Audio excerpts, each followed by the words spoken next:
Buenos días, soy Amalia Luque, directora de la Cátedra Goya, Ingeniería en la Industria Agroalimentaria de la Universidad de Sevilla, y es un placer daros la bienvenida a esta nueva sesión del seminario permanente enmarcada en las actividades del Aula Goya dentro del plan formativo de la cátedra. Hoy contamos con la participación del doctor Samuel Domínguez Cid, investigador de la Universidad de Sevilla, especializado en tecnología electrónica e inteligencia artificial aplicadas al sector agroalimentario.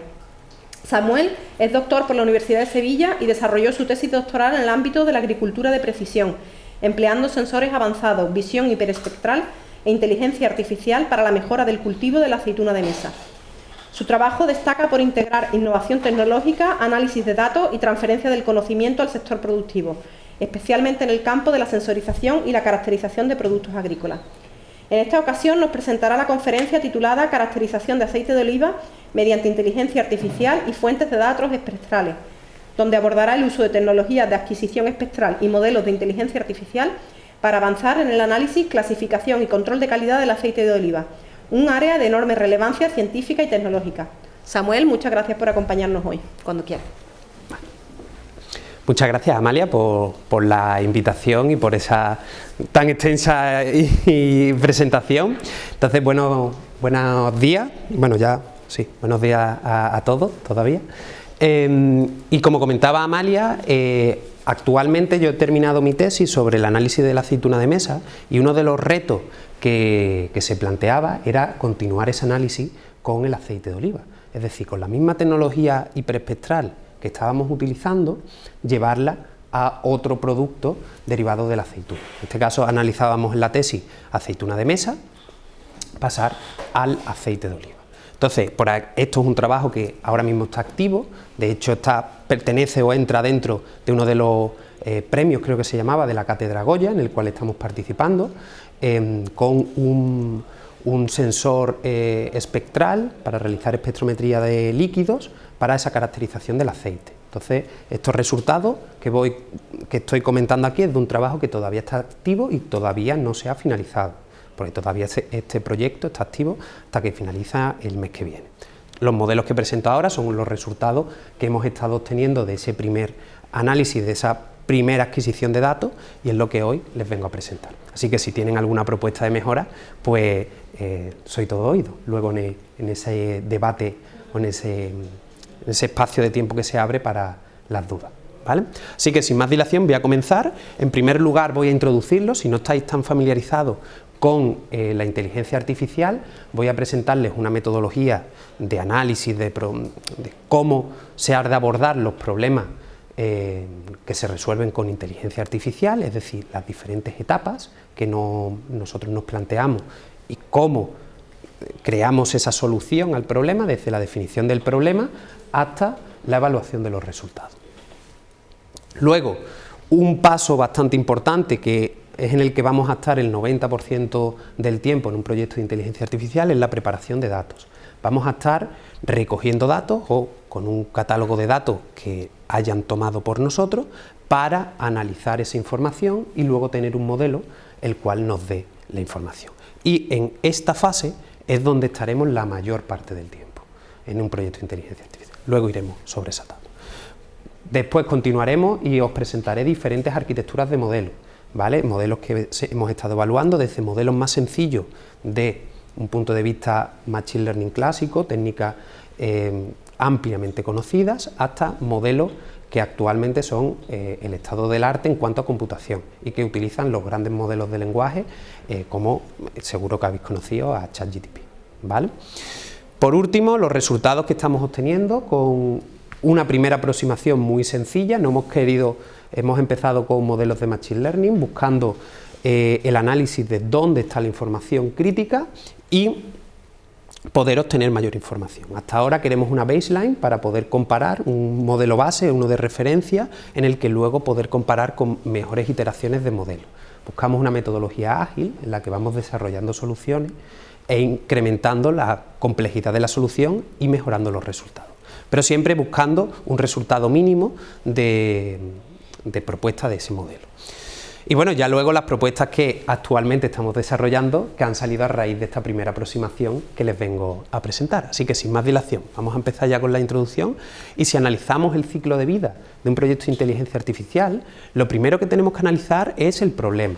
Entonces aquí podemos buscar diferentes metodologías de análisis.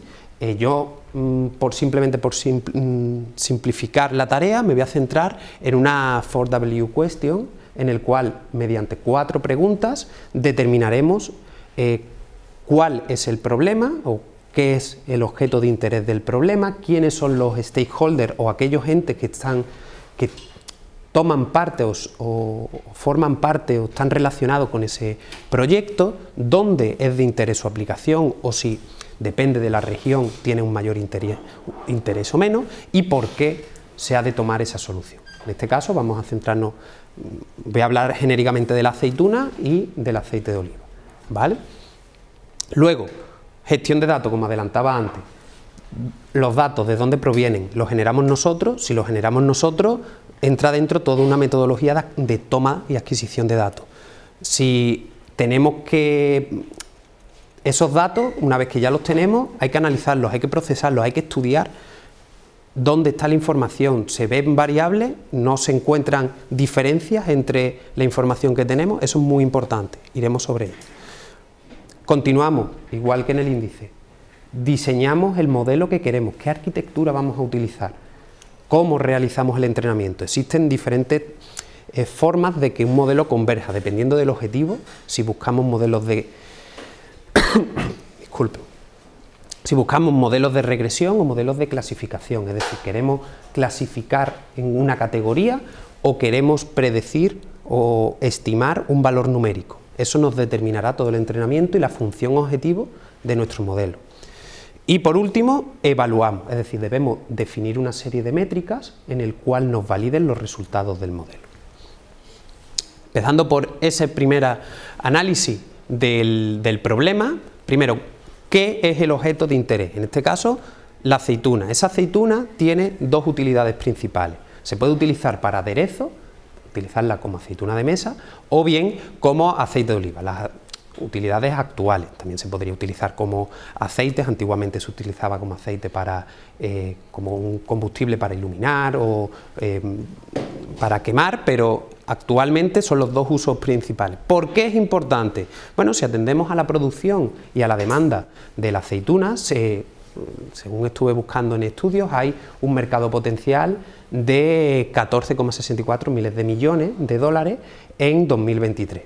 ¿Vale? Entonces, es un producto el cual tiene un gran mercado potencial, según los analistas de mercado, en el que la aceituna se puede hacer un gran negocio. ¿Y dónde sería interesante este análisis de la aceituna? Pues si nos centramos en quiénes son los mayores productores a nivel mundial, encontramos que la Unión Europea, en conjunto, es el mayor productor a nivel mundial. Y dentro de la Unión Europea, España lidera esa producción, tanto como aceituna de mesa y aceite de oliva. Y dentro de España, Andalucía lidera, con amplia mayoría, a nivel nacional. Entonces estamos hablando que una sola región es la que lidera a nivel nacional, a nivel europeo y por lo tanto a nivel mundial.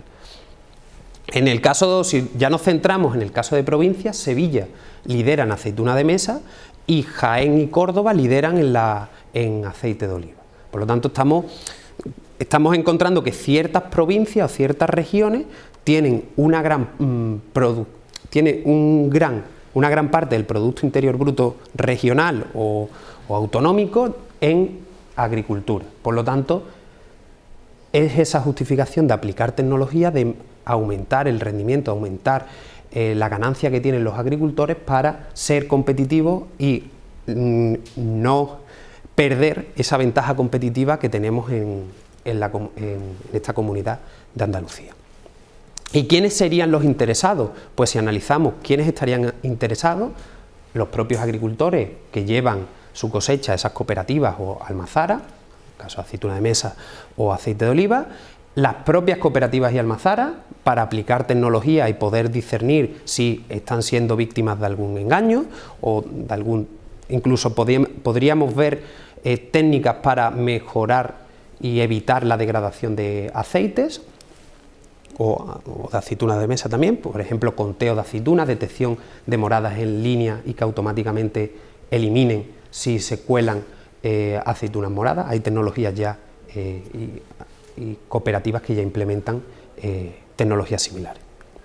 Y luego también empresas gestoras de la finca, las cuales, en lugar de ser el agricultor, delega esa actividad de cultivo de la aceituna, ya sea para aceituna de mesa o para aceite de oliva, y es una empresa tercera la que gestiona la finca. Evalúa el momento óptimo de recogida, cuándo debe recogerlo, y aumentaría el rendimiento de estas empresas si encuentran el momento óptimo de recogida, por ejemplo, de la aceituna, en el caso hablando de la aceituna ya como producto base para hacer los dos productos. Por lo tanto, en toda la cadena de valor encontramos muchos puntos donde la inteligencia artificial puede ser beneficiosa para el ámbito de la aceituna, ya que es un mercado potencial bastante elevado. En el caso del aceite de oliva, yo me he querido centrar solamente en estas tres categorías: aceite de oliva virgen extra, aceite de oliva virgen y aceite de oliva como mezcla de vírgenes más refinados, ¿vale? El aceite de oliva.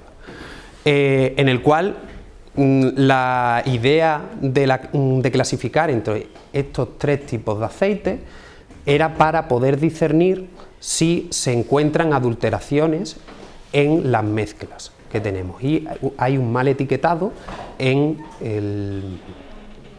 las botellas de aceite, o nos están adulterando el aceite de oliva.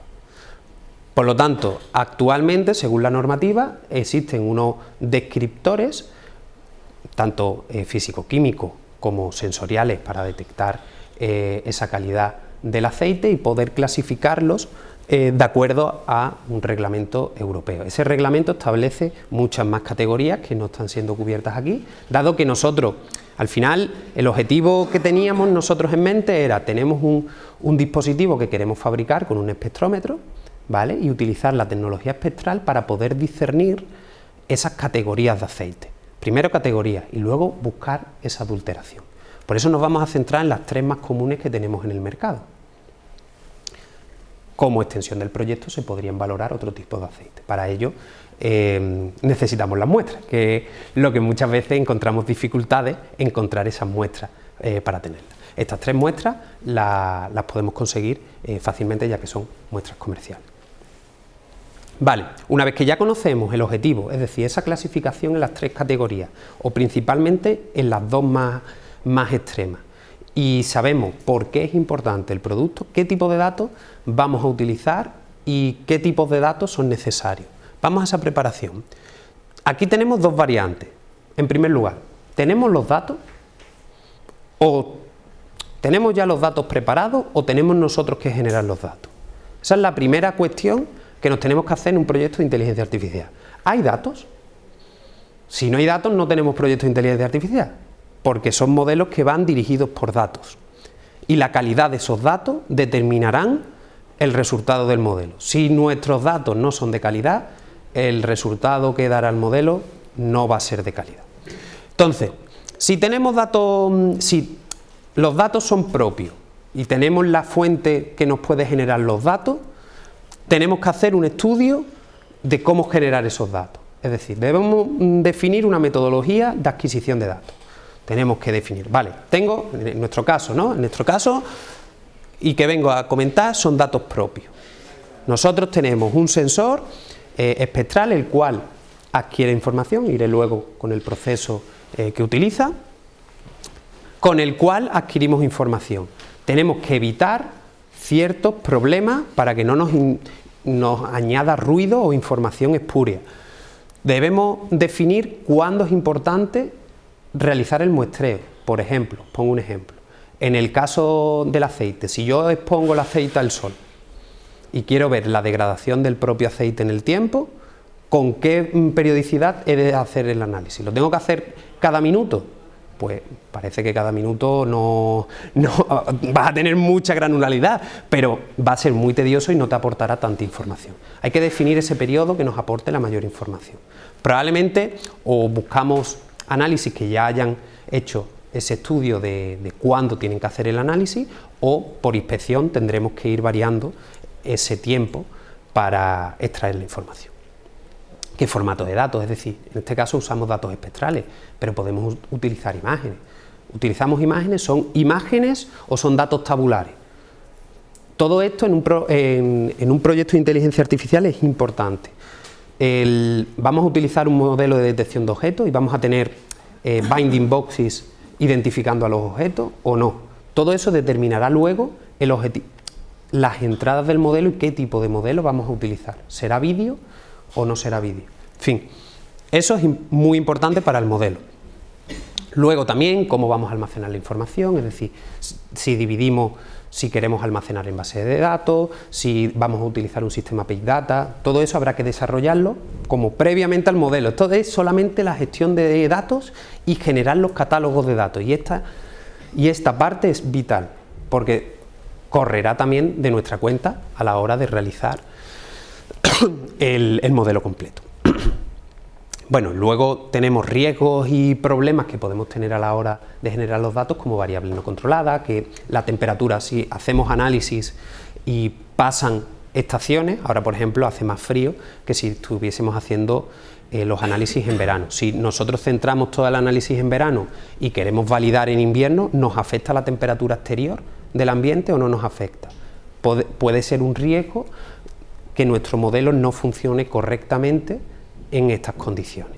Por lo tanto, necesitamos barrer todas las condiciones, todo el espectro de posibilidades que tenemos, para que en esos datos esté codificada, esté introducida toda esta información.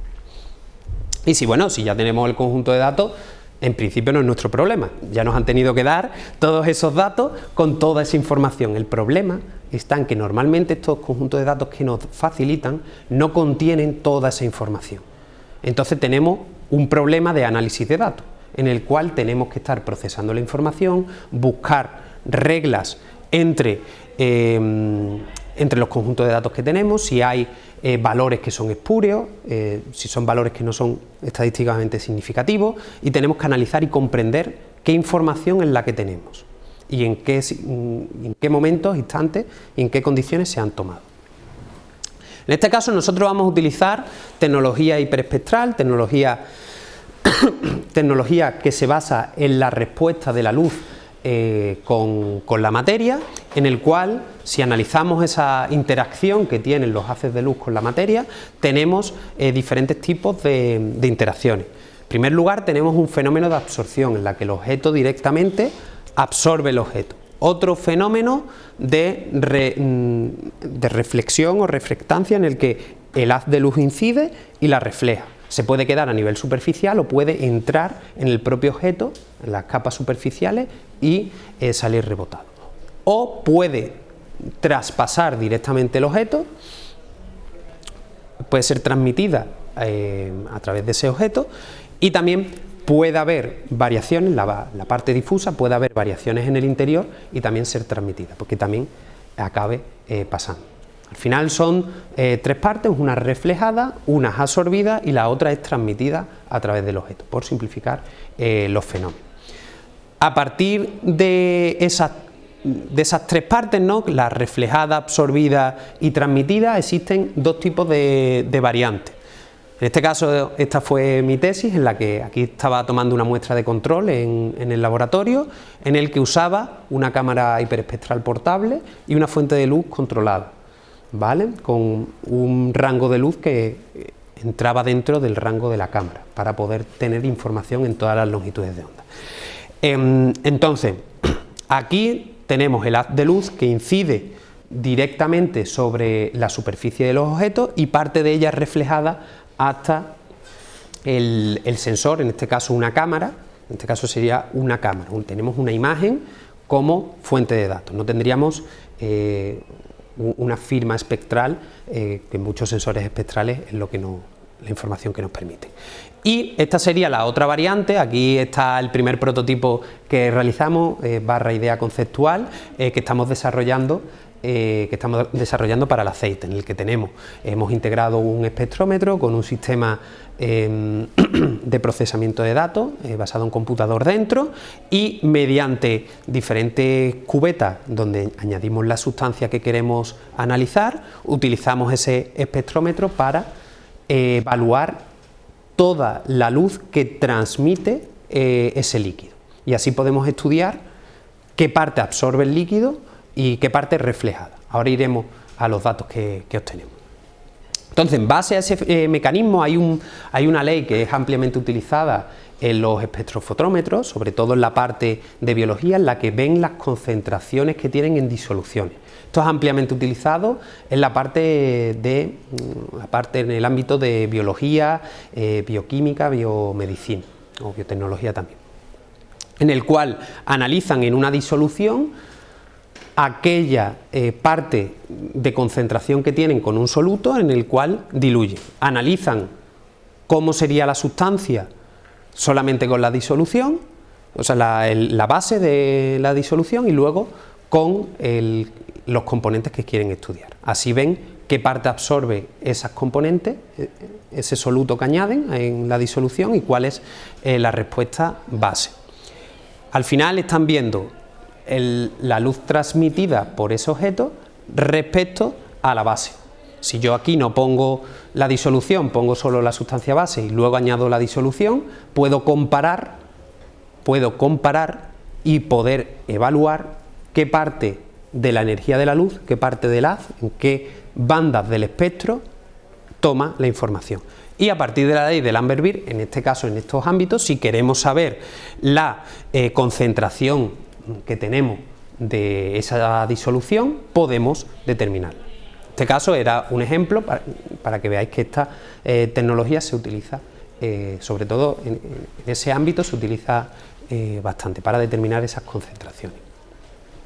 Si ahora vamos a la información que tenemos del objeto, del black body, ¿no? del objeto del cuerpo negro ideal, tenemos esta respuesta a lo largo de las bandas del espectro a diferentes intensidades.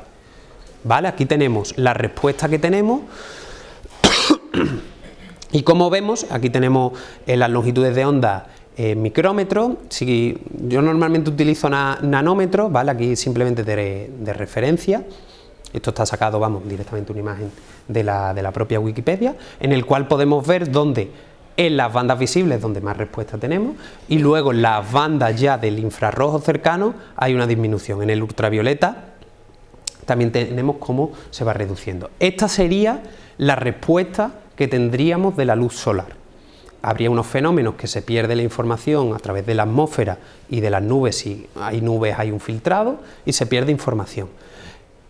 ¿Problema que tenemos con esto? Que esto, para estar en exterior no hay problema, tenemos el sol como fuente de iluminación y tenemos todo este rango para poder analizar el espectro como fuente de luz.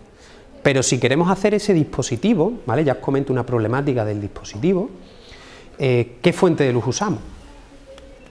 Tenemos que buscar una fuente de luz artificial que emule a este objeto ideal, en el caso de una fuente de iluminación del Sol, o al menos en este rango de longitudes de onda, para poder tener información en esas bandas.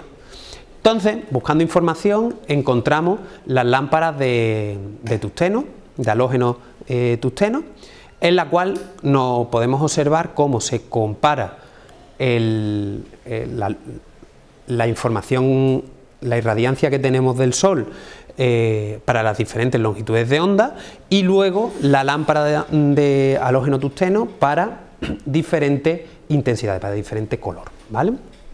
Aquí, por ejemplo, lo centra más en un rango desde el ultravioleta hasta parte del infrarrojo cercano, en el cual parece ser que utilizando esta lámpara podríamos, con una elevada tonalidad, podemos obtener información en estas bandas. En la parte del ultravioleta parece que no tiene tanta información, pero en la parte visible e infrarroja cercana sí que tenemos bastante información de este canal. Por lo tanto, ya uno de los retos que teníamos de la fuente de luz, que es muy importante, sin esa fuente de luz nosotros al final tenemos información reflejada o absorbida.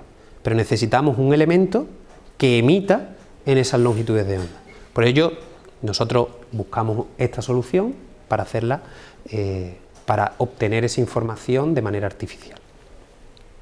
La solución propuesta que tenemos en mente es utilizar estos aceites, un espectrómetro, esa fuente de iluminación que estábamos hablando, que era lo más importante para obtener la respuesta espectral, y luego un sistema que permita accionar el espectrómetro, la luz, y tomar todas las muestras. Y esa información enviarla, en fin, la podemos tener en local o enviarla a un sistema en la nube donde poder continuar procesando la información.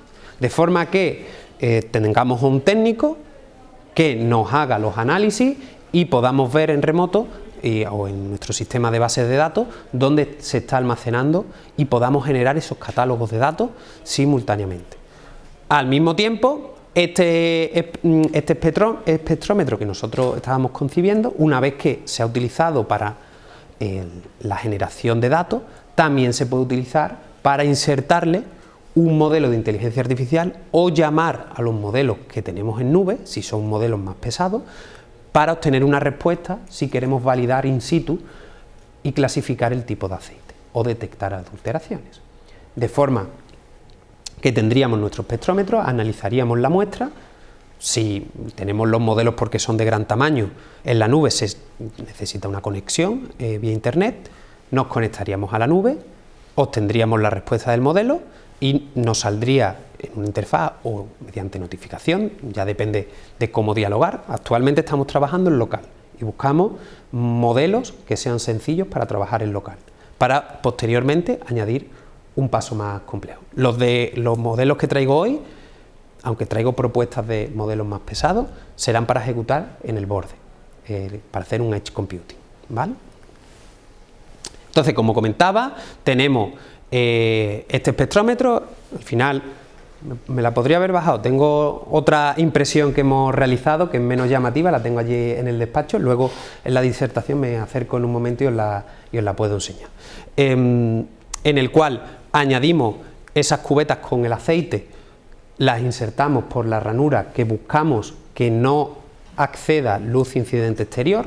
Ya tenemos una propuesta nueva en la que no hay esa abertura para que no tengamos datos espurios y datos que nos puedan generar errores en la medida, y la idea de esto es que sea portable, tenga un sistema de alimentación integrado con batería y nosotros lo podamos llevar allí donde queramos hacer el análisis. No es más grande que este tamaño y nos lo podemos llevar allí donde queramos realizar los análisis. Realizamos el análisis en local y nos da realimentación de la información. Si queremos modelos mejor y más pesados, necesitaríamos una conexión interna.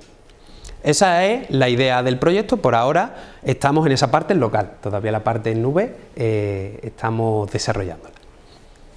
Entonces, hasta ahora, ¿qué metodología de adquisición hemos realizado o se ha realizado y traigo en esta presentación?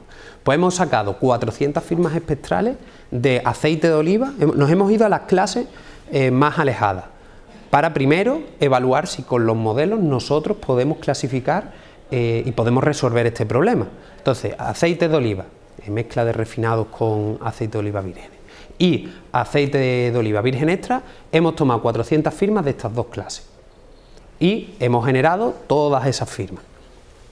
Después de realizar ese análisis, hemos evaluado y analizado las diferentes bandas, las diferentes longitudes de onda y si esa información nos aporta, es decir, hemos estudiado las bandas y si realmente aportan información o son datos que no aportan información, porque aquí hay un problema de datos muy significativo. Metodología de adquisición de datos, pues con aceite de oliva, el que yo tenía en casa, hemos estado tomando muestras pequeñas, las hemos pasado directamente a la cubeta y hemos estado realizando el escaneo. En ese escaneo tenemos en primer lugar que realizar una calibración porque tenemos que identificar la firma de esa cubeta. Como comentaba previamente, nosotros primero teníamos que identificar la disolución. Aquí nosotros no estamos diluyendo el aceite, sino que estamos usando una cubeta. Entonces, yo primero adquiero la información que puede reflejar la cubeta, para luego evaluar la información de la cubeta con el aceite. Entonces, en esta primera estoy poniendo el objeto base, lo he llamado objeto base, en la parte de mi tesis lo llamaba referencia de blanco, de un patrón que reflejaba completamente toda la luz. Aquí sería la cubeta simplemente, y tenemos esta firma. Fijaros que al final es la firma que teníamos del haz de luz que estábamos utilizando. ¿Problema que tenemos? Que para el infrarrojo cercano, en el rango de longitudes de onda que tenemos, no se tiene tanta información en esta parte, ¿vale? Luego tenemos, fijaros, los valores en los que se mueve, tenemos ruido. Al final, en la parte oscura, cuando no iluminamos, tenemos ruido. Por lo tanto, esto lo vamos a compensar. Este ruido puede ser debido a autocalentamiento, puede ser simplemente por los valores de oscuridad que hay o por reflejos externos. Entonces, compensamos con estos dos valores para poder comparar todas las muestras que vamos a estar utilizando. Si no compensamos y utilizamos muestras normales, aquí estoy comparando los dos aceites, aquí serían todas las muestras juntas que tienen una firma muy similar porque están en las mismas condiciones, y aquí tenemos el cálculo de la media.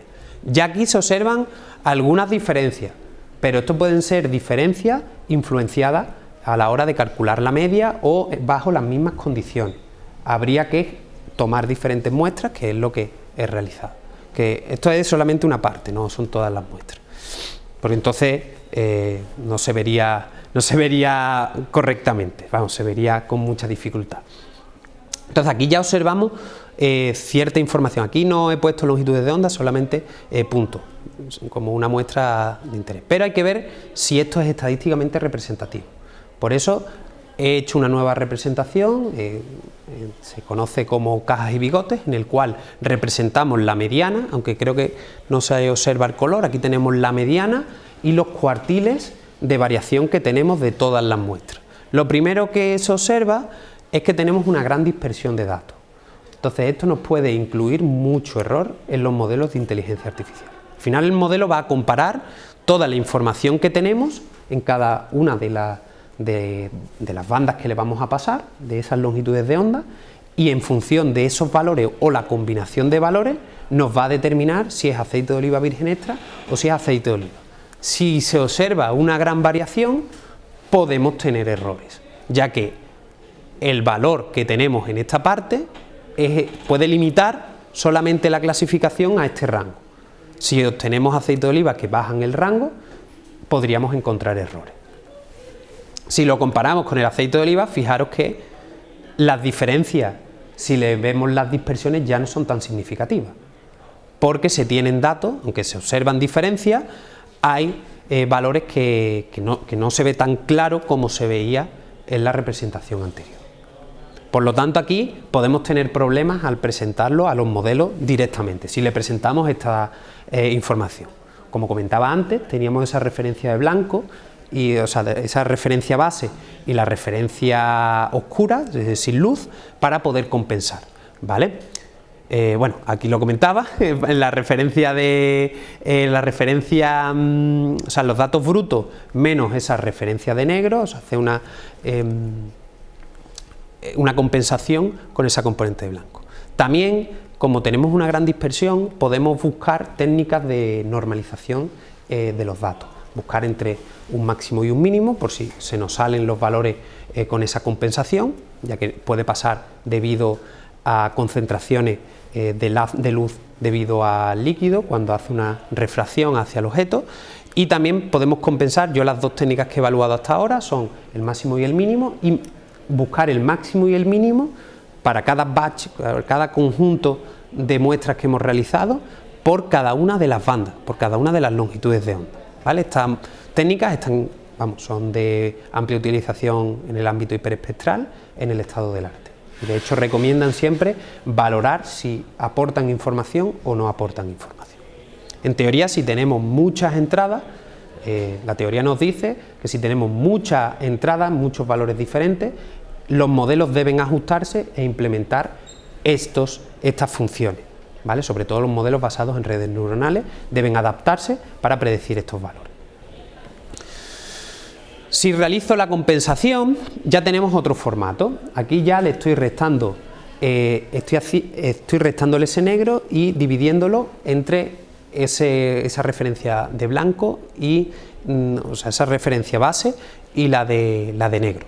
Por lo tanto, aquí seguimos observando muchas dispersiones. Parece que hay una gran dispersión en los datos y eso nos puede inducir muchos problemas. Si yo ahora lo comparo con el aceite de oliva, las firmas son muy parecidas.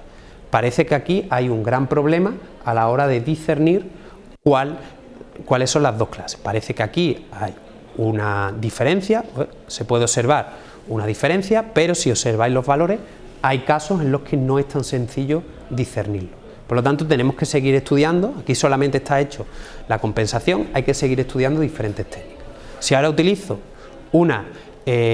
utilizo el máximo y el mínimo, fijaros que aquí ya se observan, esos puntos que se observan, esos círculos, son outliers, son valores que están fuera de la distribución probabilística. Por lo tanto, aquí nos está reduciendo muchísimo, nos está reduciendo mucho la dispersión de datos, pero hay ciertos valores que están fuera de ese rango. Si ahora nosotros lo comparamos, fijaros que ya no hay tantas dispersiones, parece que las técnicas de normalización están funcionando. Por lo tanto, hay que introducir, en este caso no lo he hecho con las de normalización, lo he hecho con la base, simplemente para comparar si la compensación o utilizando el máximo y el mínimo nos ayuda a mejorar la calidad de los datos. Aquí parece que está mejorando la calidad de los datos, por lo tanto introduciremos estas técnicas luego en la valoración de los modelos, porque presentan mejores resultados. Ya que tenemos los datos, hemos entendido qué datos vamos a tener esas firmas espectrales que van a lo largo de diferentes longitudes de onda, tenemos esa absorción, la información que refleja el objeto respecto a la parte que absorbe. Ahora tenemos que ir al siguiente paso, que era definir el modelo. Para definir el modelo, primero nos basamos en qué es la inteligencia artificial. La inteligencia artificial es un concepto genérico en la que entran multitud de definiciones. Dentro de ese modelo de inteligencia artificial, de ese paradigma de inteligencia artificial, encontramos el machine learning, ¿vale? O el aprendizaje automatizado, en el cual encontramos diferentes técnicas que son ampliamente conocidas, técnicas clásicas, para la clasificación y regresión y para estimación de parámetros numéricos, pero no utilizan gran cantidad de datos. Y luego tenemos técnicas del aprendizaje profundo. En este caso, nosotros los datos se los damos en bruto y el modelo por sí solo aprenderá de esos datos. Problema de esto, requerimos una gran cantidad de datos, es decir, le tenemos que dar todas las combinaciones en esas entradas que tiene el modelo con todas las propiedades que tenemos. Fijaros la cantidad de puntos que teníamos aquí. El problema de tener tantos puntos, de tener tantas variables que pueden de tener tanta información de entrada que puede variar, es que necesitamos muchas entradas para tener todas esas combinaciones y que un modelo de Deep Learning adquiera el conocimiento de qué información, qué longitud de onda es la que aporta la mayor información. Entonces, me estaba adelantando un poco. Si nos vamos al estado del arte, encontramos modelos clásicos y modelos de Deep Learning, ¿no? Los árboles de decisión, las regresiones lineales, los árboles aleatorios, los bosques aleatorios, perdón, o las máquinas de soporte de vectores, ¿vale? Son modelos ampliamente conocidos y que se han probado a ver si con estos modelos nosotros podemos tener cierta respuesta, si nosotros podemos obtener información a partir de estos modelos, antes de usar este tipo de modelos. Problema de usar modelos de Deep Learning, que si no tenemos una amplia variación de los modelos, o sea, variación de las entradas para diferentes casos, el modelo puede aprender solamente del conjunto que nosotros le estamos pasando. Eso se conoce como overfitting. Entonces se está centrando y está calculando todos los pesos para acertar en los valores que tenemos, de forma que podemos errar cuando nosotros le presentemos unos datos que tengan una mayor dispersión o tengan unos valores que no estaban contemplados en el estado, en ese conjunto de datos de entrenamiento. Bueno, las redes neuronales, me voy a centrar en la parte de Deep Learning, ya que los de Machine Learning yo creo que son ampliamente conocidos. En fin, tenemos redes neuronales, ¿no? En el cual podemos, a partir de diferentes capas, esto a lo mejor estos modelos quizás no son, o sea, son ya ampliamente conocidos, pero simplemente para que lo tengamos en cuenta, con diferentes neuronas que se agrupan en diferentes capas, que van multiplicando los valores de entrada que tenemos y van calculando una serie de pesos, y en función de esos pesos tomará una decisión. Iremos reduciendo el número de salidas en función de las salidas que tengamos. En este caso, una clasificación: aceite de oliva, virgen extra y aceite de oliva. Solo tendremos una salida binaria, 0 o 1. Si tuviésemos más clases tendríamos que añadir más. Basadas en esas redes neuronales tenemos otro tipo de arquitecturas que utilizan otro tipo de operaciones, como la operación matemática de la convolución. Aquí es interesante la convolución porque podemos utilizar una convolución de una dimensión. Entonces podemos analizar en función de las firmas cómo se relaciona con las longitudes de onda adyacentes y si hay relación con las firmas adyacentes. Al final nosotros la convolución normalmente la hacemos en imágenes y obtenemos información de los píxeles que tenemos alrededor. El concepto de la convolución en una dimensión la estamos haciendo a nivel lineal y podemos obtener información de diferentes puntos respecto del valor de la serie que estamos analizando. Y también tenemos recurrentes para ver la evolución en el tiempo. Si estamos haciendo ese análisis de degradación en el tiempo, podemos utilizar este tipo de modelos que nos evalúan secuencias pasadas de los datos. Existen evoluciones como son las LSTM o la GRU, que utilizan una celda de memoria para guardar esa información de cómo va evolucionando los valores en el tiempo. Y luego están las nuevas arquitecturas, vamos, la que se basa ChatGPT, que son los transformers.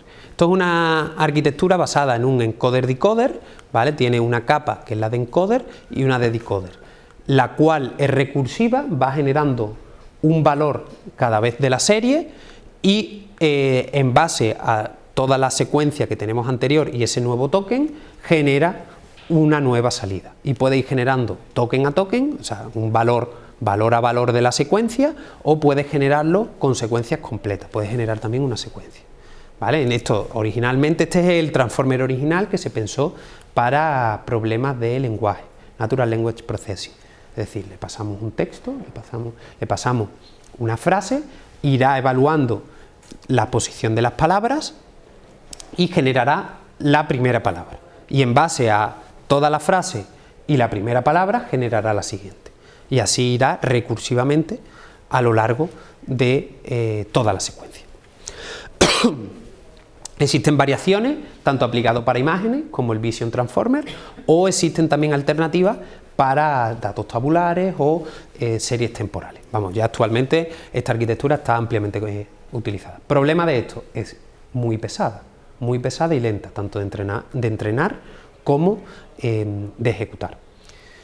Limitaciones que tiene, muchos datos. Esto ya sería Deep Learning, aprendizaje profundo. Las otras técnicas, si crecemos en el número, las convoluciones, si vamos creciendo en el número de neuronas, necesitamos cada vez más datos y necesitamos muchos y muchos más datos. Y con los datos que tenemos, al menos para hacer este análisis, que son esas 800 firmas espectrales, 400 de una clase y 400 de otra, no son suficientes.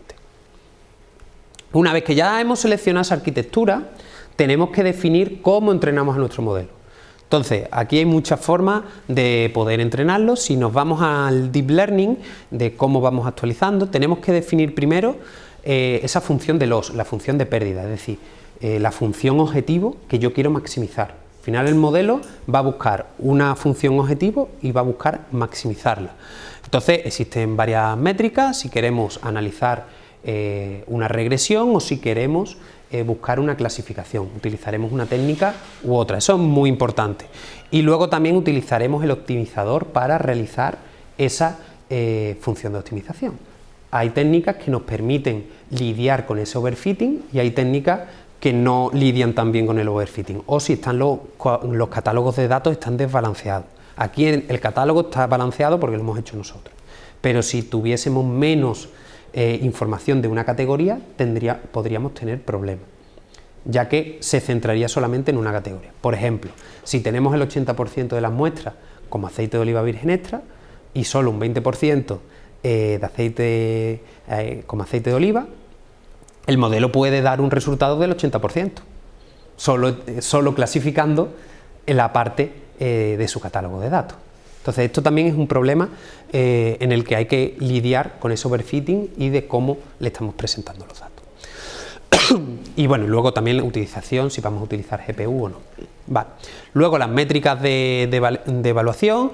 En este caso estamos utilizando modelos de clasificación, por lo tanto utilizaremos una matriz de confusión en la cual analizamos los casos positivos y los casos falsos. En este caso es binaria, por lo tanto tendremos valores positivos y negativos, ¿no?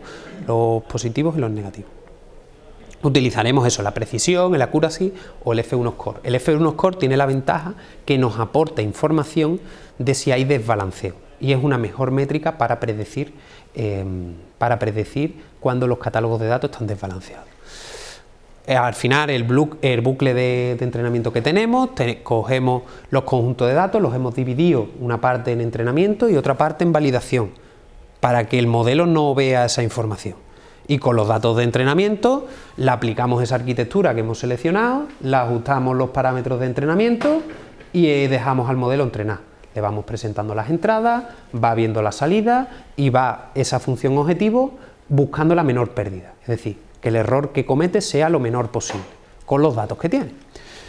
Entonces termina ese entrenamiento y evaluamos completamente. Cuando ya ve que el modelo, cuando ya vemos que el modelo ya no mejora y no consigue mejores resultados, pues tenemos el primer modelo. ¿Este modelo es mejor que los que teníamos anteriormente? En un momento inicial lo guardamos y decimos, vale, tenemos ya el primer modelo, vamos a mejorar, a ver si podemos variar la arquitectura para mejorar el modelo. Variamos ciertos hiperparámetros del modelo y volvemos a realizar este proceso iterativamente.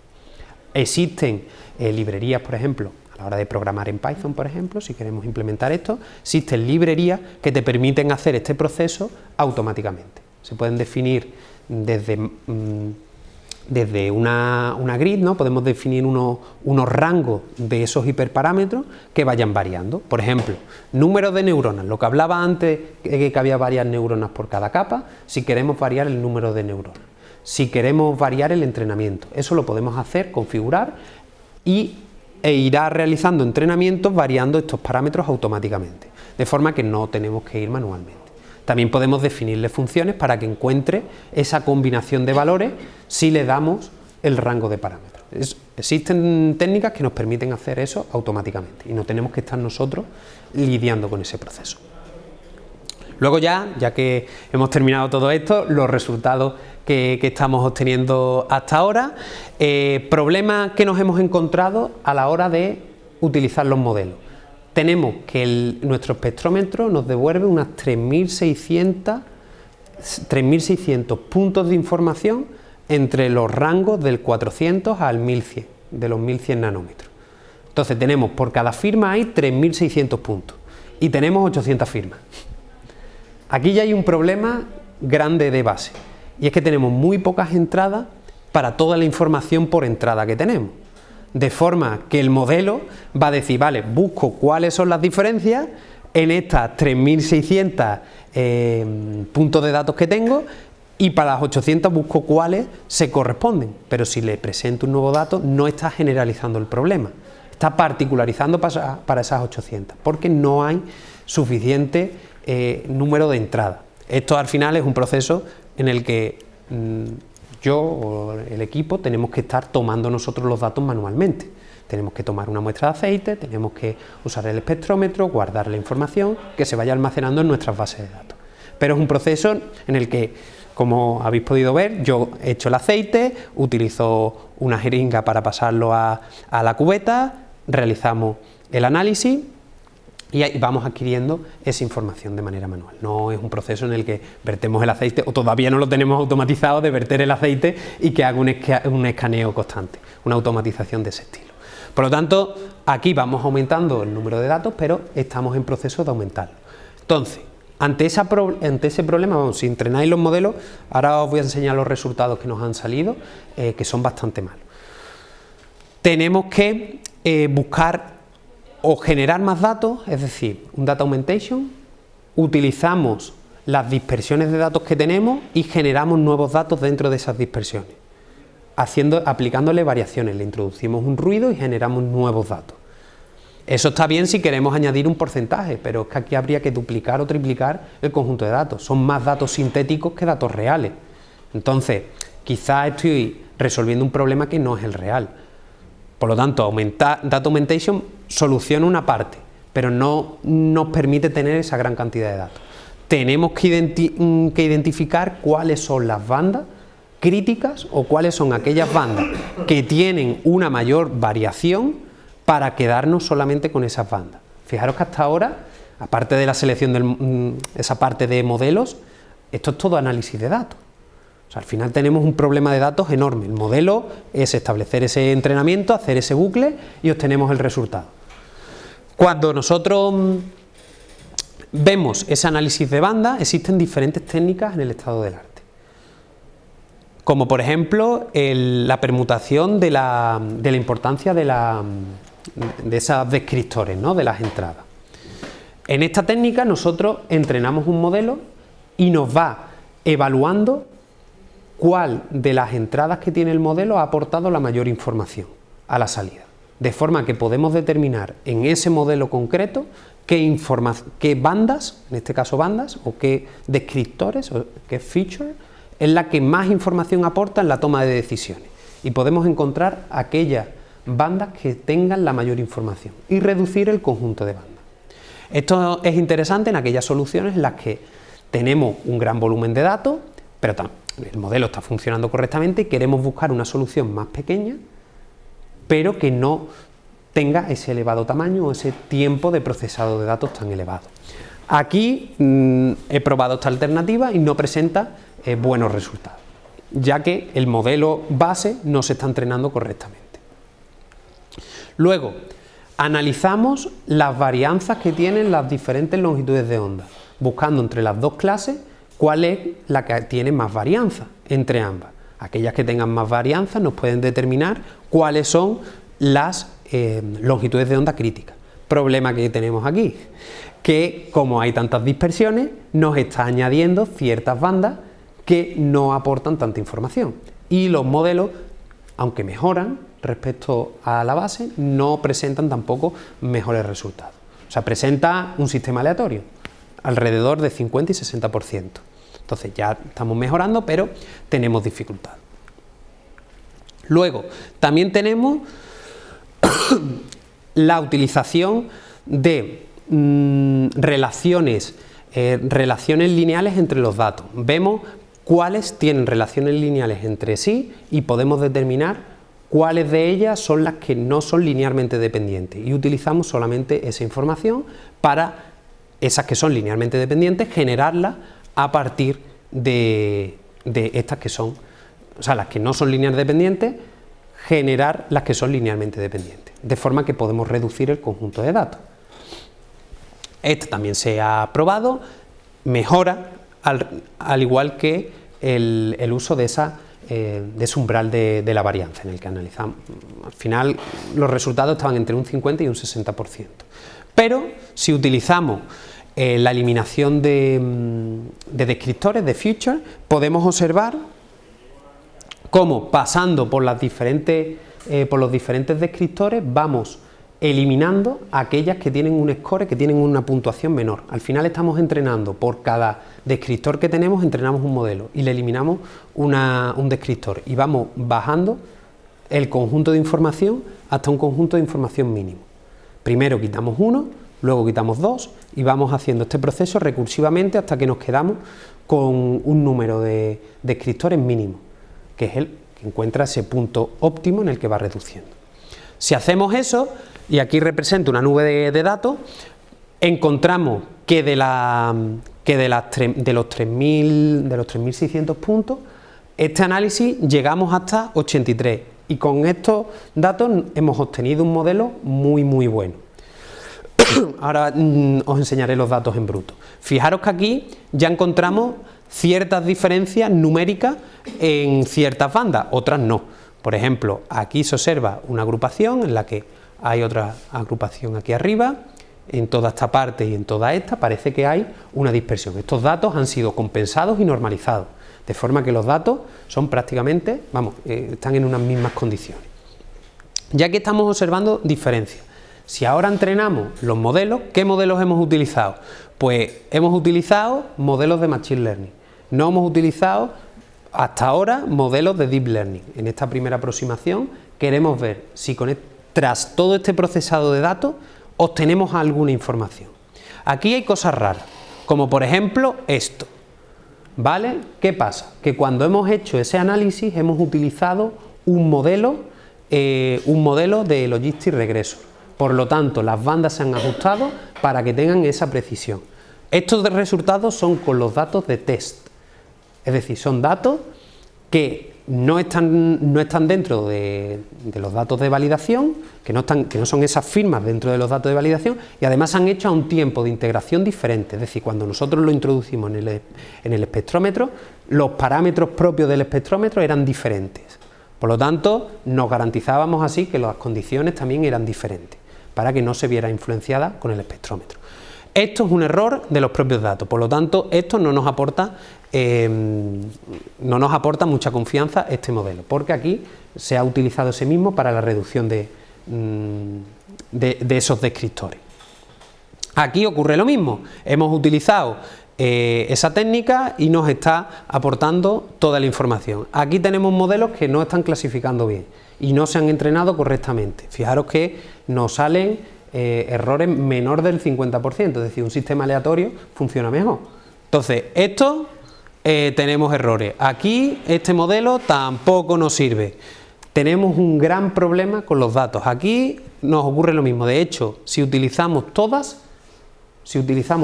la información que tenemos muy pocos datos. La conclusión que se saca de aquí, tenemos muy pocas entradas para poder predecir o para poder clasificar la información. En cambio, si empezamos a reducir, siempre hemos utilizado esa reducción, perdón, estaba comentando aquí la reducción y era aquí.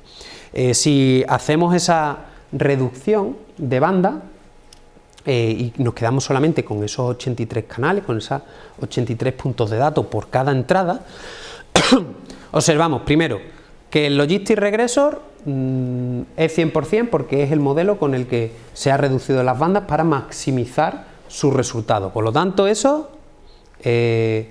no nos valdría como solución. Pero si usamos un árbol de decisión o los bosques aleatorios, el Support Vector Machine es un modelo que, aunque da buenos resultados, tiene un tiempo de ejecución que tarda mucho.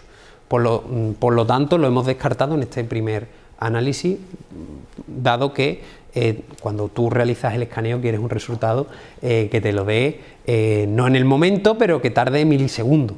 El problema del Support Vector Machine era que como hay tantos puntos de datos, nos estaba tardando varios segundos cercano al minuto. Entonces dijimos, vale, lo vamos a descartar por ahora. Si encontramos esta solución, como ya íbamos reduciendo cada vez más, entraría en juego para valorarlo. Y fijaros en esta parte que parece ser que utilizando estas técnicas de normalización estamos obteniendo unos resultados que son muy alentadores. Aquí no está clasificando bien y aquí también encontramos resultados que son alentadores, ¿no? Encontramos entre un 70 y un 80%. Parece ser que estamos clasificando tanto sin aplicar normalización y utilizando las técnicas de la normalización por cada una de las bandas, por cada una de esas longitudes de onda, utilizando el máximo y el mínimo. Aquí quedan muchos más análisis que estamos haciendo, utilizando nuevas muestras, cambiando tiempos de integración, para ver si el modelo puede generalizar el problema. Al final son datos preliminares, estamos trabajando en ello y estamos a la espera de en el momento en el que tengamos el doble no, sino casi 10 veces más de datos, tengamos más de 8.000 puntos de datos, podamos utilizar modelos más complejos, de forma que podamos evaluar si efectivamente con este tipo de modelos podemos detectar, podemos clasificar los aceites y buscar ya aplicaciones más específicas. Como trabajo futuro, bueno, ya lo estaba adelantando. Bueno, en primer lugar, relacionado con el espectrómetro base, mejorarlo. Teníamos algún problema de efectos de luz que incidían por el exterior, hacer una nueva versión de ese modelo, integrando también interfaces para trabajar con él y que toda la información aparezca en el propio espectrómetro, ¿vale? Luego, una función de High Dynamic Range. Fijaros que los datos, el HDR al final, es para poder cambiar el rango dinámicamente. Es decir, aquí, fijaros que aquí tenemos casi el máximo de la información para ese tiempo de exposición.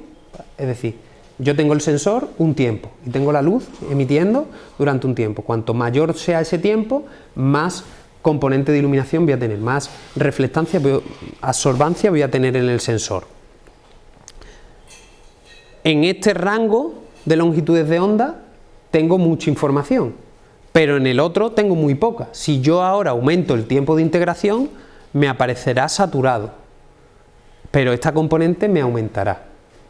Por lo tanto, con ese HDR, que es una de las mejoras que estamos ahora implementando en el sensor, podemos variar la parte del infrarrojo cercano y poder tener una mayor componente, evaluando si con ese HDR mejoramos la calidad de los datos que tenemos, ya que, como habéis podido observar, hay muchas dispersiones en esos datos.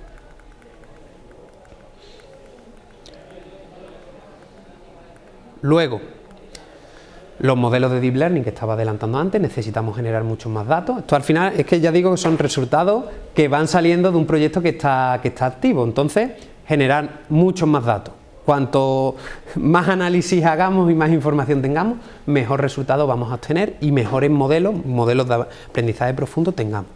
Y, en fin, para eso necesitamos la cantidad de muestras y luego, este es un objetivo ya muy ambicioso, que es obtener análisis químico. El problema fundamental para correlacionarse con las propiedades físico-químicas es que no tenemos las analíticas. Si tenemos las analíticas de ese aceite, esto es algo bastante complejo, pero si tienes las analíticas, y tienes muchas analíticas de los aceites, puedes buscar correlaciones con esas variables. Problemas que hay aquí, que tienes que tener la analítica concreta y que vayan variando ciertos parámetros. Esto es un reto bastante importante porque eso al final tiene un coste bastante elevado el hacer todos estos análisis de manera periódica, además de periódica. ¿Y qué se puede obtener una vez que la clasificación sea exitosa? Aquí, que eso ya es un reto interesante, hacer la adulteración. O sea, aquí sería sustituir directamente, el siguiente paso sería utilizar porcentajes de mezcla. Utilizaríamos ya porcentajes de mezcla para obtener esos resultados. En fin, no me extiendo más, que al final es la hora más o menos que teníamos pactada. Así que muchas gracias por vuestra atención.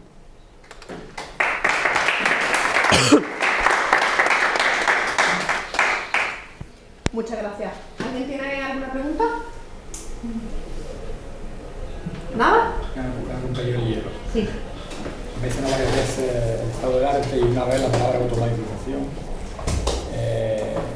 Con vistas comerciales e industriales, has contactado por ejemplo con GEA o Beatriz, grandes progresistas, o hay un enfoque a la industria, un enfoque a la automatización que tú me mencionas. Actualmente no. Actualmente esto es para nosotros una prueba de concepto de ver que con esta tecnología, primero identificar si en este rango nosotros obtenemos información y podemos correlacionarla para clasificar esos aceites.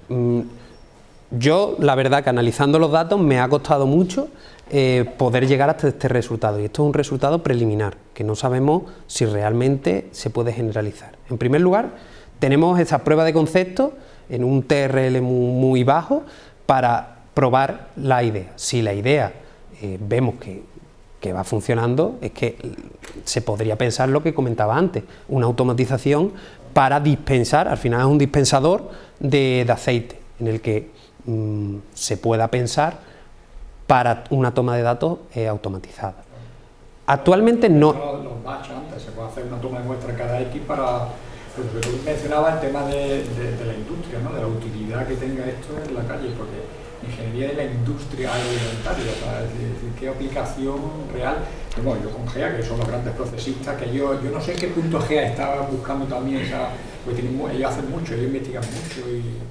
Vamos, yo al menos, por ejemplo, en la parte de cooperativas, a lo largo de mi tesis, a mí me llevaron a cómo se procesaban las aceitunas de mesa, en este caso, en cooperativa, previamente a ser seleccionadas, y hacían un escandallo, un análisis en el que evaluaban las aceitunas y veían la calidad, determinaban la distribución, tanto de calibre como de categoría, clasificación de la categoría, y así le pagaban.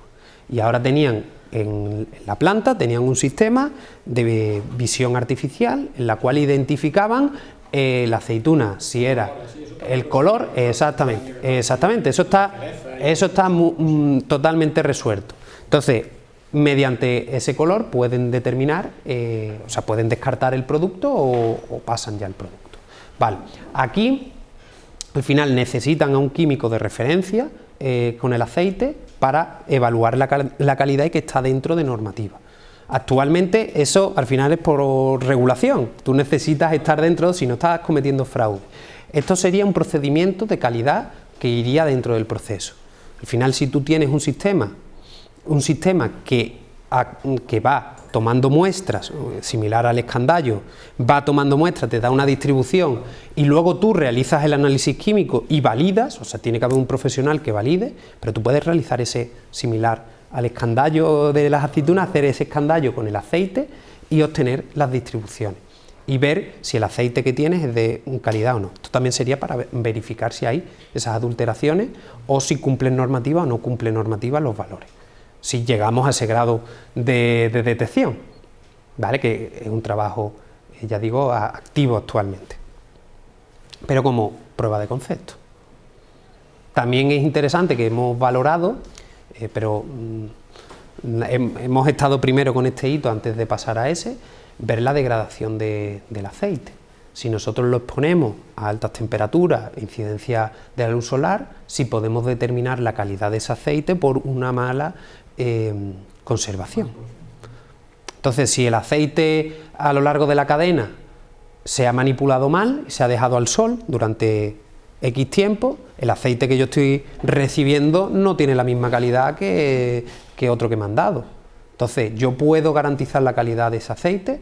Pues ahí es donde queremos llegar, pero hasta ahora tenemos que pasar primero otros pasos, porque al final la idea es que con esta técnica, si utilizas un modelo que llega a ese grado de nivel, primero es encontrar los datos que nos aporten esa información, que eso ya es un proceso tedioso.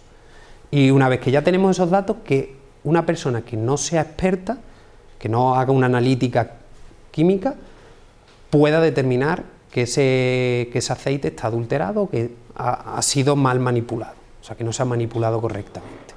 Entonces, esos son los retos a los que nos enfrentamos, pero antes de correr tenemos que empezar, exactamente, primero tenemos que empezar, y hasta ahora estos son los datos que estamos obteniendo. De hecho, ya digo, el proyecto en el que estamos de Goya es la creación del espectrómetro, es la integración de diversos componentes para hacer ese espectrómetro y tomar muestras significativas. Esto ya la parte de todo el análisis, son datos que estamos generando nosotros, que estamos buscando esa utilidad ya, primero como prueba de concepto y luego ya pensando en esa rama ya de la parte industrial de cómo podemos integrarnos en la cadena de valor. Interesante. Sí, felicidades por la charla.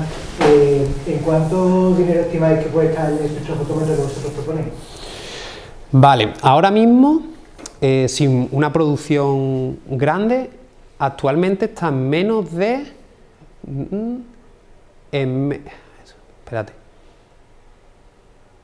Está en menos de 5.000 euros, porque al final lo que más caro es el espectrómetro, es lo más caro que aporta valor. Sí, ahora mismo es una cámara hiperespectral, o sea, es un sensor hiperespectral. Problema del sensor hiperespectral, que son muy caros.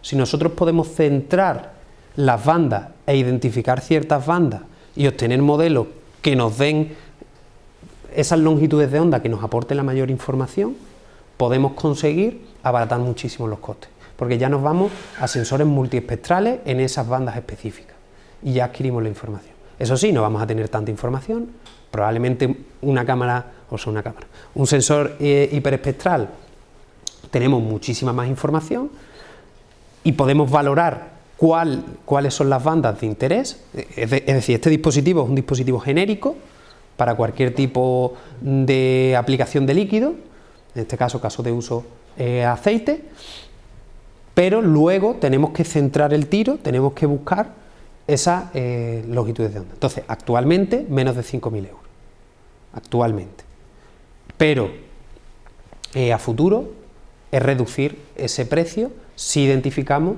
que no necesitamos tantas bandas. Si necesitamos ya muchas bandas, probablemente el precio se vaya encareciendo. ¿Alguna otra cosa? Sí, me parece interesantísima. Yo soy química analítica y yo he estado 2 años y medio analizando muchos parámetros precisamente en esto, de aceite de oliva.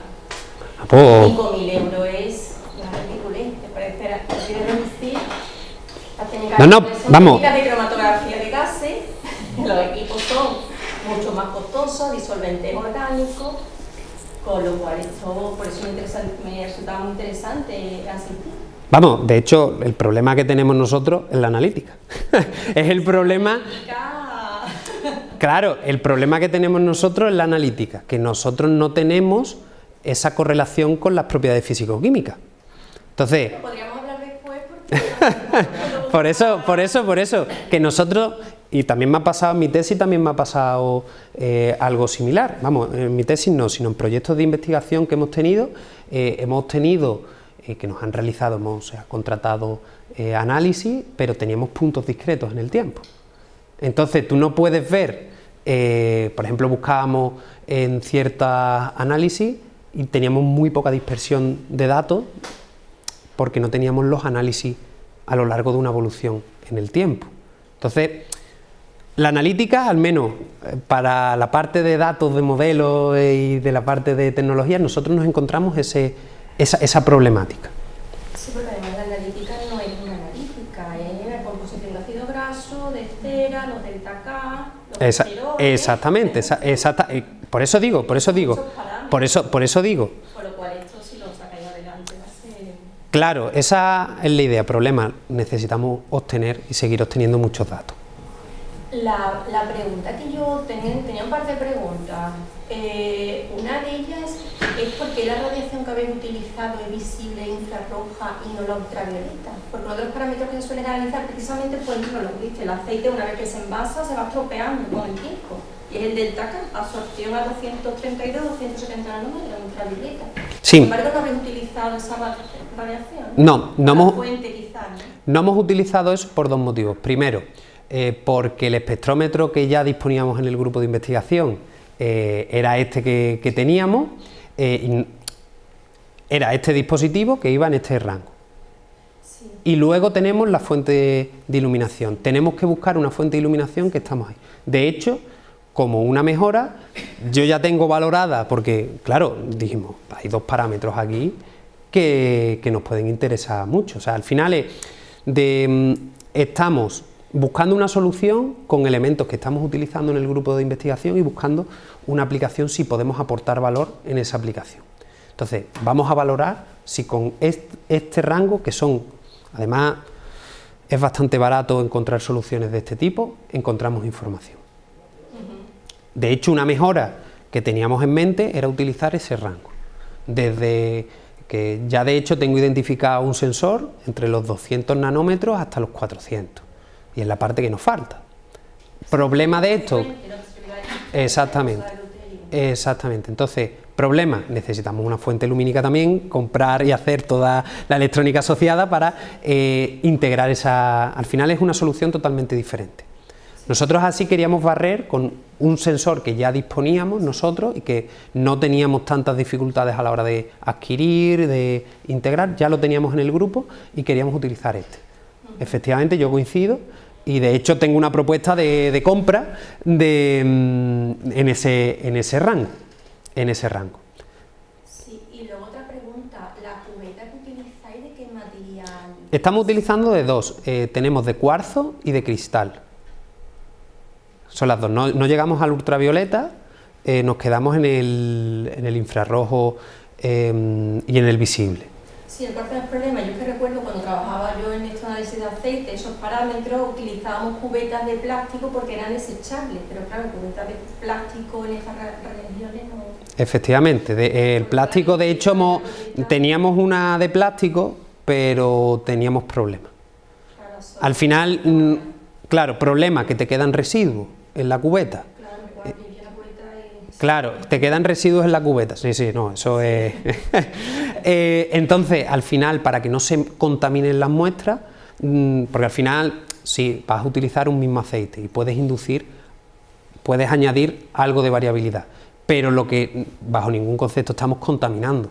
Si nosotros estamos usando aceite de oliva en una cubeta, no vamos a usar en esa cubeta aceite de oliva virgen extra, para que no se contamine y no tengamos la información. Aunque sí que quedarán residuos de la muestra anterior que se haya podido calentar y que no nos aporte tanta información, pero es la solución que hemos podido encontrar. O cubetas de cristal o de cuarzo, que son las dos que estamos utilizando. Pero si no recuerdo mal, esto hablo ya de memoria, eso lo hice hace bastante tiempo, si no recuerdo mal, las de cuarzo permitían, no sé si era el infrarrojo lejano o el ultravioleta. No me queda claro, no sé si era el ultravioleta. Ultravioleta. Exactamente. Una de las preguntas que le pongo a mi hija. Exactamente, ultravioleta. Es que claro, digo, sé que era en uno de los extremos, digo, pero no recuerdo ahora cuál era, y digo, creo que era el ultravioleta. La que te permite más margen, pero la más cara. Exactamente, claro. Gracias. ¿Alguna pregunta más? Bueno, esto es un tema en el cual soy muy nueva y como apenas estamos teniendo acercamientos también. Quería preguntar acerca de el formato de datos que manejaron de las ondas y eso. ¿Cómo decidieron agarrar ese formato de datos y, por ejemplo, no una imagen? Como qué es lo que para ustedes fue como la decisión, porque me tocó trabajar un tiempo con un espectrofotómetro en una investigación, pero detenidos, y me acuerdo mucho que en aquel tiempo la imagen era como, por estar valorando colorimetría, ¿no? Sobre ciertos textiles, y era una investigación aparte. Pero me llamó la atención porque veo que después usaron como una gráfica en donde hicieron como una comparación, ¿no? Entre puntos, ya cuando hicieron la reducción de datos. Entonces quería como enterarme nada más. Vale. Nosotros, el espectrómetro que nosotros hemos utilizado es un espectrómetro comercial, el cual hemos valorado para encontrar, al final nosotros lo que buscamos es dónde está la información. Es decir, cuál es la información que nos permite discernir entre una categoría o la otra. Podemos obtener más información, es decir, la distribución espacial nos puede aportar información o no. Es decir, una imagen al final nos aporta una información espacial, es decir, nos aporta que esto aparece curvo y que eso nos puede aportar una información a la toma de decisiones de que puede ser una C, una G o un tipo de información. Vale, en este caso, la parte espacial no nos aporta tanta información, porque son píxeles, al final tienen más información. Tú vas a tener al final un cubo de información, cada uno de los píxeles será esa firma que vas a tener. Entonces, a partir de esa firma que vas a tener por cada uno de los píxeles, es más información. Pero en teoría debería tener una información similar. Probablemente obtengas mucha más dispersión, porque tengas fenómenos de que concentre la luz en ciertos puntos y tal. Entonces, la parte de imágenes, bueno, aportarían más información por cada muestra. ¿Vale? Esa sería la única alternativa. En este caso, el que estábamos utilizando, que era este, es puntual, solamente nos da un análisis en un punto. Solo es un punto, entonces tiene un corrector de coseno que hace que se concentren los puntos en la entrada del detector, de forma que todas las incidencias que tiene se concentren hacia esa entrada, ¿vale? Para poder registrar los valores. Si tú tuvieses una cámara, al tomar, existen diferentes tecnologías, como por ejemplo las push broom, si no recuerdo mal, en la cual tomas de manera lineal y tú las vas desplazando, en la cual haces un escaneo de toda la posición que quieras de forma lineal en todas las longitudes de onda, de forma que obtienes el mismo cubo, tienes el espacio y la dimensión espectral, ¿vale? Aquí, dado que la parte espacial no nos aporta tanta información, sino lo que nos interesa es ese líquido que tenemos dentro, nosotros hemos valorado esta solución.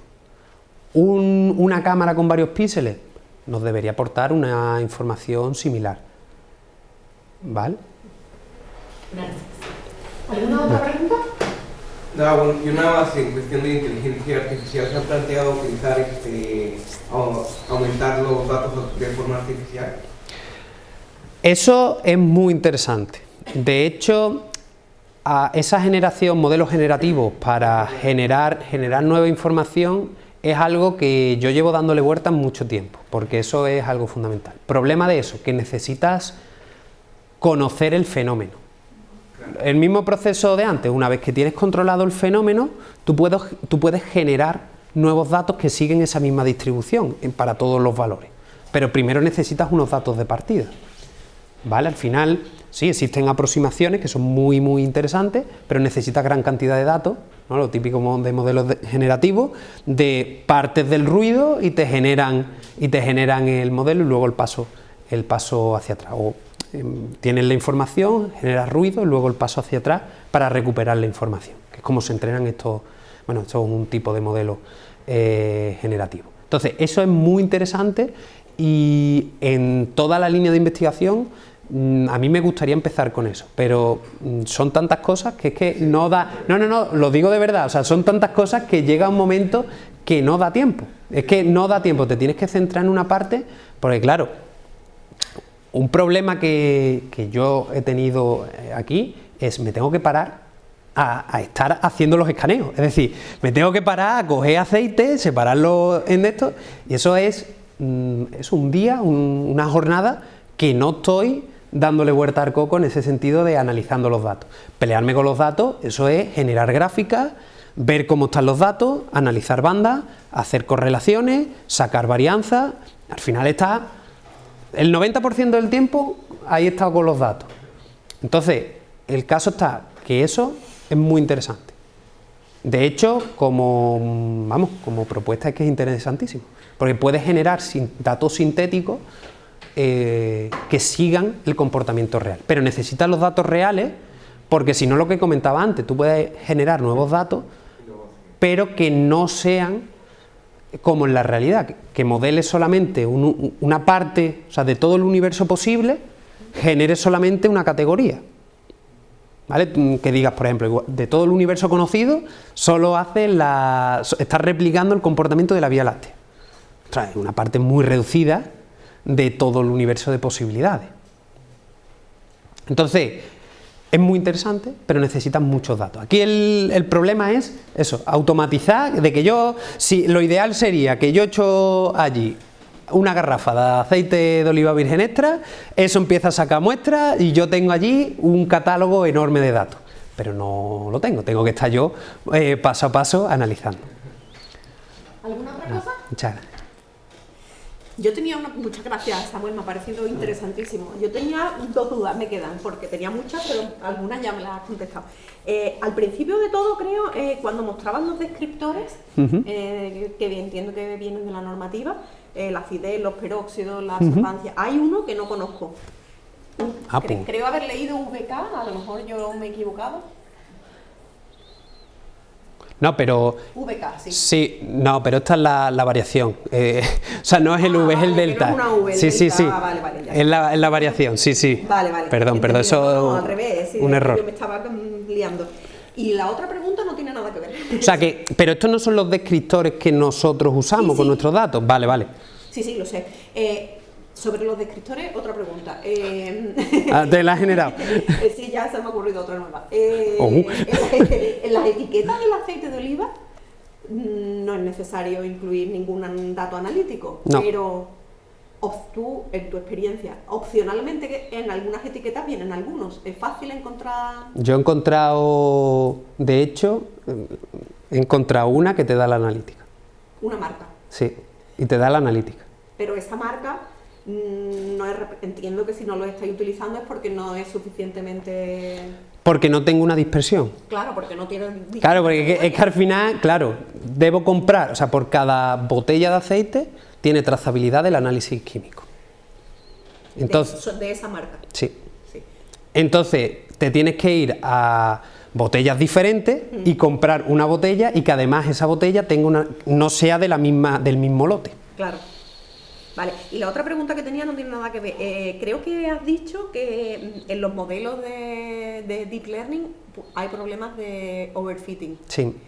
Y Vamos, y en estos también. Eso te voy a preguntar. En los dos. No. También, ¿no? Y en los dos. De hecho, esos eran los problemas que estábamos teniendo Ya. y por eso quería reducir las longitudes, las longitudes de onda, las bandas que estábamos utilizando, las quería reducir. Es que el problema es que tenemos muy pocas entradas para todos los datos que nos da el espectrómetro. O sea, el espectrómetro nos da tanta información que tenemos tan poca combinación de esas entradas que el modelo no puede determinar las dos categorías. Entonces, eso ocurre con los modelos de Deep Learning, pero es que con los modelos de Deep Learning es peor. El problema se agrava, porque va calculando los pesos y en el momento en el que va obteniendo una diferencia mayor, va a converger hacia esa posición. Entonces dice, busco esta diferencia, ahora le presentas otra que presenta una dispersión, error. Entonces te concentra mucho para esa variación, lo que hablaba antes, aquí con los datos. O sea, fíjate toda la dispersión que tenemos. Si yo entreno un modelo para que me diga desde aquí hasta aquí y dice, pues mira, aquí hay mucha dispersión y aquí también, entre uno y otro. Entonces yo voy a clasificar en función de este parámetro. Entonces se centra de todo el universo de posibilidades, se centra en donde está la probabilidad de que esté en este rango. Entonces me centro ahí y ahora me viene un dato que sale un poquito más para arriba por dispersión, ya me lo está clasificando mal. Está cometiendo perfitting. Ahora le entra otros valores que, de hecho, esos son los datos de test. Por eso hay tantos errores, porque cambiamos el tiempo de integración. Dijimos, vale, como tenemos que casi todos los datos salen igual porque las condiciones las tenemos muy acotadas, ahora cojo y le subo el tiempo de integración. Varío las condiciones ya del espectrómetro. O las tomo con una luz exterior por si tenemos influencias de la luz. O sea, ya le inducimos nosotros ruido para que no obtener el mismo tipo de datos. Y así era como buscábamos, y vamos, es que el problema era mucho peor, es que te daba siempre, vamos, lo que ha salido de resultados 1, porque ha centrado todo el espectro en esa, o sea, ha buscado las longitudes de onda específicas para que el modelo se maximizara, eso lo tenías con todos los modelos. O sea, reduciendo bandas, todo, porque se entrenaba todo con esa información.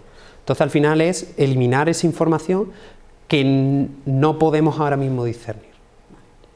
¿Vale? Nada. ¿Alguna cosa más? Bueno, pues muchísimas gracias, Samuel. Muchas gracias a vosotros.